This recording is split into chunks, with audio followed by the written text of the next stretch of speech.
नमस्कार दोस्तों, नर्मदा परिक्रमा की इस पवित्र और अद्भुत यात्रा को कवर किया जा रहा है महेंद्र प्रताप सिंह, चैप्टर चेयरमैन आईएटओ के द्वारा, जहां हर कदम पर आस्था, परंपरा और अनुभव मिलता है। ये यात्रा सिर्फ एक सफर नहीं, बल्कि एक स्पिरिचुअल अनुभव है, जिसमें मां नर्मदा के किनारे किनारे चलकर लोग अपनी श्रद्धा और विश्वास व्यक्त करते हैं। आज इस व्लॉग में यात्रा के दूसरे पड़ाव से शुरुआत हो रही है, जहां लोकल लोगों से बात की जाएगी, उनके जीवन से जुड़े अनुभव और कहानियां समझी जाएंगी और साथ ही आपको दिखाया जाएगा नर्मदा परिक्रमा के पहले दिन का पूरा सफर, बिल्कुल ग्राउंड लेवल से। तो बने रहिए इस पवित्र यात्रा के साथ और महसूस कीजिए मां नर्मदा की इस अनोखी परिक्रमा का अनुभव। नमस्कार। इस नर्मदा परिक्रमा के हम दूसरे पड़ाव पे आ चुके हैं। ये है तेली भटियान और हमारे साथ संत सियाराम बाबा। और ये एक महान संत थे जिन्होंने 12 साल एक पैर पे खड़े होकर तपस्या करी है मां नर्मदा के किनारे।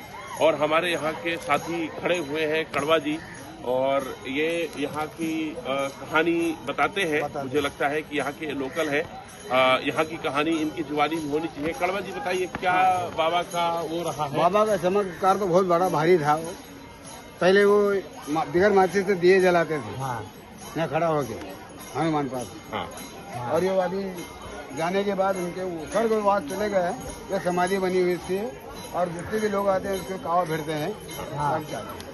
आरती भी होती है शाम को, आरती भी सुबह शाम होती है, शाम को आरती भी होती है, सुबह शाम आरती होती है। अब वो अभी मूर्ति बना के लाए हैं, कम से कम होगा 40 लाख। हाँ, मूर्ति बना के लाए तो बाहर से लाए थे, गुजरात तरफ से वो बना के उसको छानक रखी हुई है। आज इस नर्मदा परिक्रमा का पहला दिन है और ये दूसरा पड़ाव है।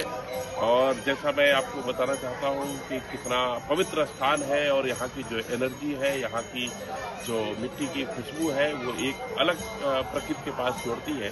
तो शायद यही रीजन था कि संत बाबा यहाँ पे इतने सालों तक रह गए और गांव के लोगों का प्यार और वो देखते बनता है। तो अपने आप में एक बहुत अद्भुत है और मुझे लगता है कि हर टूरिस्ट को यहाँ पे एक बार विजिट जरूर करना चाहिए, क्योंकि ये एक बहुत अच्छा प्लेस है। धन्यवाद। एक महान योद्धा थे जिन्होंने अपने जीवन में करीब 40 से 45 लड़ाइयाँ लड़ी हैं और सारी लड़ाइयों में उन्होंने विजेता प्राप्त करी है।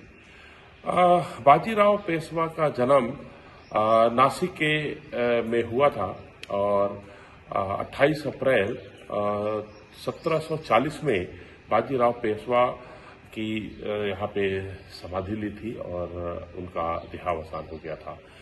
मैं अभी खड़ा हूँ बाजीराव पेशवा जी की समाधि पे। धन्यवाद।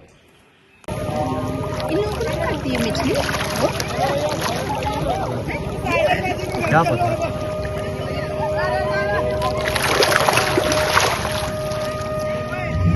हाँ। जैसे छोरा बैठा ना, ऐसे कुत्ते भी बैठते थे। वो सब थाली में अलग अलग हिस्सा बना लेते थे, कुत्ते को दे देते थे, हरियाणा को दे देते थे।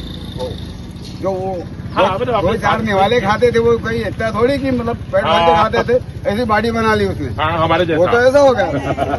आपने तो बाटी है, पर उसकी बाटी थोड़ी थी, वो तो थोड़ा तो भोजन करते थे। 2-4 कोल खाए अच्छा माटा, और बाकी सब कुत्तों को कौवारों को देते। 2-2.5 लाख तो बाबा नंगलवाड़ी गया, नंगलवाड़ी दान कर 2.5 करोड़ रुपए दिया है। उनको मुआवजा मिला था 2.5 करोड़, वहाँ नंगलवाड़ी मंदिर में दिया है।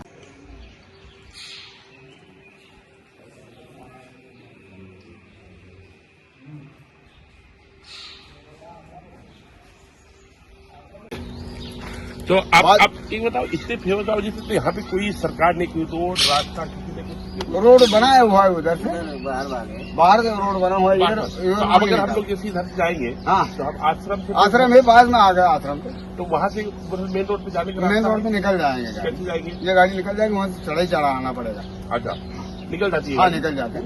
ओके, निकल जाते। तो अभी क्या महत्व है? बाबा ने शरीर छोड़ दिया तो लोग आते हैं, आते हैं बाबा लोग दर्शन करने वाले आते हैं, परिक्रमावासी आते हैं। मतलब बहुत बड़ा आश्रम खोल दिया है।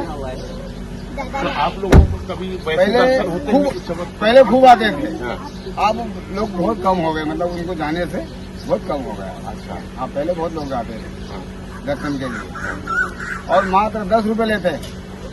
वो जो 500 तुमने दिए, उसने 100 दिए, उन्हें 50 दिया, वो ले नहीं ले, केवल 10 रुपए, बाकी को तुमको खुला करके दे देंगे। अच्छा, 10 रुपए काट लेंगे तुम्हारे 500 के नोट में से भी, और तुमको देंगे वो वापस वैसे। तो खुला कैसे पता चलता? उनके पास तो रहते थे ना खुले, अरे वो तो बैंक जैसे थे वो। जब भी हाथ डालोगे तो कोरे कोरे आएंगे नोट पेटी में। हाँ, ये हमने हमारा आंख से देखा। अरे वाह। अपन ने जैसे मैंने नोट दिया, उसने धर दिया, और अपन को खुला देने का होगा तो वो पेटी में हाथ डाली कि कोरा आ जाए, जैसे एटीएम के जरिए हाल आता है। नहीं, हाँ, नया कोरे खुले देने में। तो ये कोई दैविक शक्ति थी या? शक्ति है ना, भगवान थे वो तो। कोई नहीं जाना नहीं, अपन मनुष्य ने कोई जाना नहीं कि ये पुण्य है कि क्या नहीं। ये तो एक लंगोट पे अपन को कपड़ा पहने हैं, और शाम के सोते हैं तो गादी तकिया कम्बल लेते हैं और खूब सोते हैं, है ना। और वो निरप लंगोट पे बहुत ठंड लगा कि बाहर चला कि पानी पड़ जाता। तो उनके जाने के बाद आप लोग गाँव में कुछ ऐसा कुछ फर्क पड़ा? बाबा की आत्मा अभी तक तो फर्क नहीं पड़ा बाबू जी, अभी तक तो नहीं फर्क पड़ा, पर अभी ठीक है, अभी चल रहा है उनका आशीर्वाद से, अच्छा गाँव चल रहा है।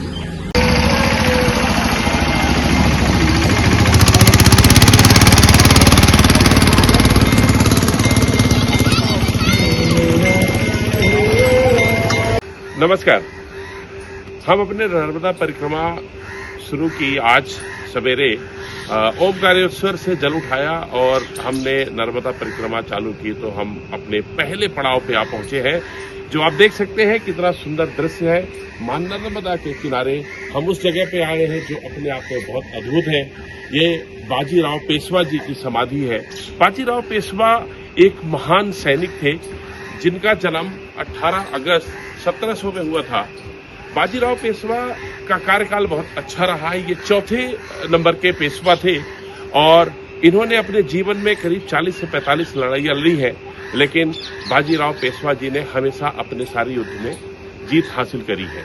इतनी महान हस्ती रहे हैं बाजीराव पेशवा जी। इनकी 28 अप्रैल 1740 में इनका देहावसान रावरकेरी मध्य प्रदेश में हुआ और ये उनका समाधि स्थल है। कितना विहंगम दृश्य है, आप देख सकते हैं। मां नर्मदा के किनारे कितना रमणीय स्थान है। कलकल बहती हुई नर्मदा का जो प्रवाह है वो अपने आप में नेचर के कितने करीब। ये छोटा सा गांव अपने आप में एक अद्भुत, बहुत अच्छा, कुछ मुस्कुराता हुआ, हंसता खेलता हुआ, काफी अच्छा सजोए हुए, ये अपने एक प्रकृति की प्रगाढ़ देता हुआ एक विहंगम दृश्य है। नमस्कार।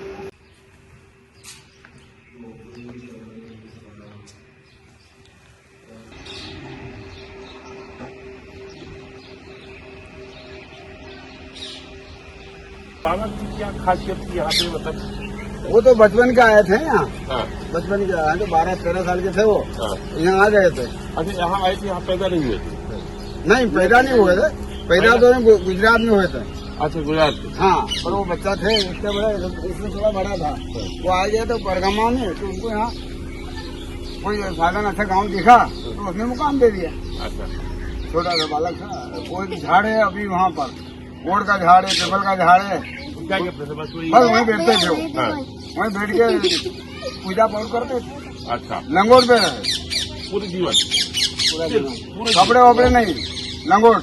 और ये नहीं, कोई नहीं। हाँ। कोई ओढ़ना नहीं, बिछाना नहीं, कुछ नहीं, केवल लंगोट। और सोते कैसे थे? भाई ठंड बाढ़ लगा कि कहने लगे 12 साल तक तो एक पाँव पे रहते ऐसे। 12 साल तक खाना पीना नीम की पत्तियाँ खाई। ओ, कोई भोजन लाए कि नहीं तो भोजन नहीं खाते थे। हाँ। आप लोग देखा किसी से हाल तो बोला भी नहीं। हाँ, हमने देखा नहीं, हाँ। किसी से बोला भी नहीं। वो उनके ध्यान वो बस रामायण के लिए आए थे, वो रामायण रख ली। मैं आऊंगा। वो 2 साल हो गए। खूब देखा होगा उसको। हाँ, खूब देखा। जाके हम बैठते थे उनके पास, हाँ। रात दिन रामायण में लगते थे। वो कोई बात थोड़ी करते थे अपन। किसी से? कोई जान पहचान वाले आ जाते थे खूब, तो उनके से 2-4 बात कर लेते थे। उसकी बाद में उसकी ध्यान रामायण पे। अच्छा, किसी को देखना भी नहीं, किसी से बात करना नहीं, कोई से कोई बात।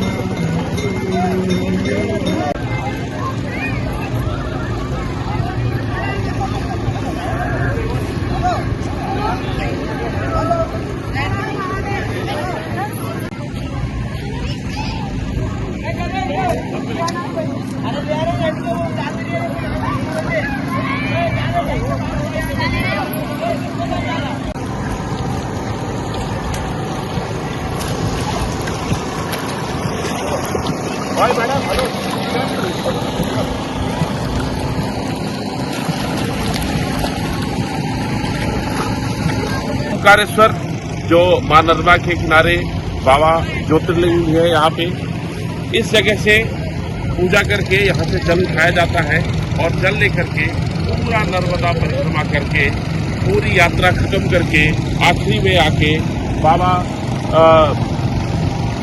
इस ज्योतिर्लिंग में यहाँ पे पूजा अर्चना होती है और ये पूरा जल यहाँ पे लाके चढ़ाया जाता है। तो इसका विशेष महत्व इस स्थान का है ओंकारेश्वर का। यहाँ से नर्मदा परिक्रमा शुरू की जाती है और आखिरी में पूरा सर्कल लगा के आखिरी में आके यहीं पे इसका समापन होता है। नमस्कार। आगे की रास्ते की जानकारी हम दिन प्रतिदिन आपको देते रहेंगे। नमस्कार। Thank you so much.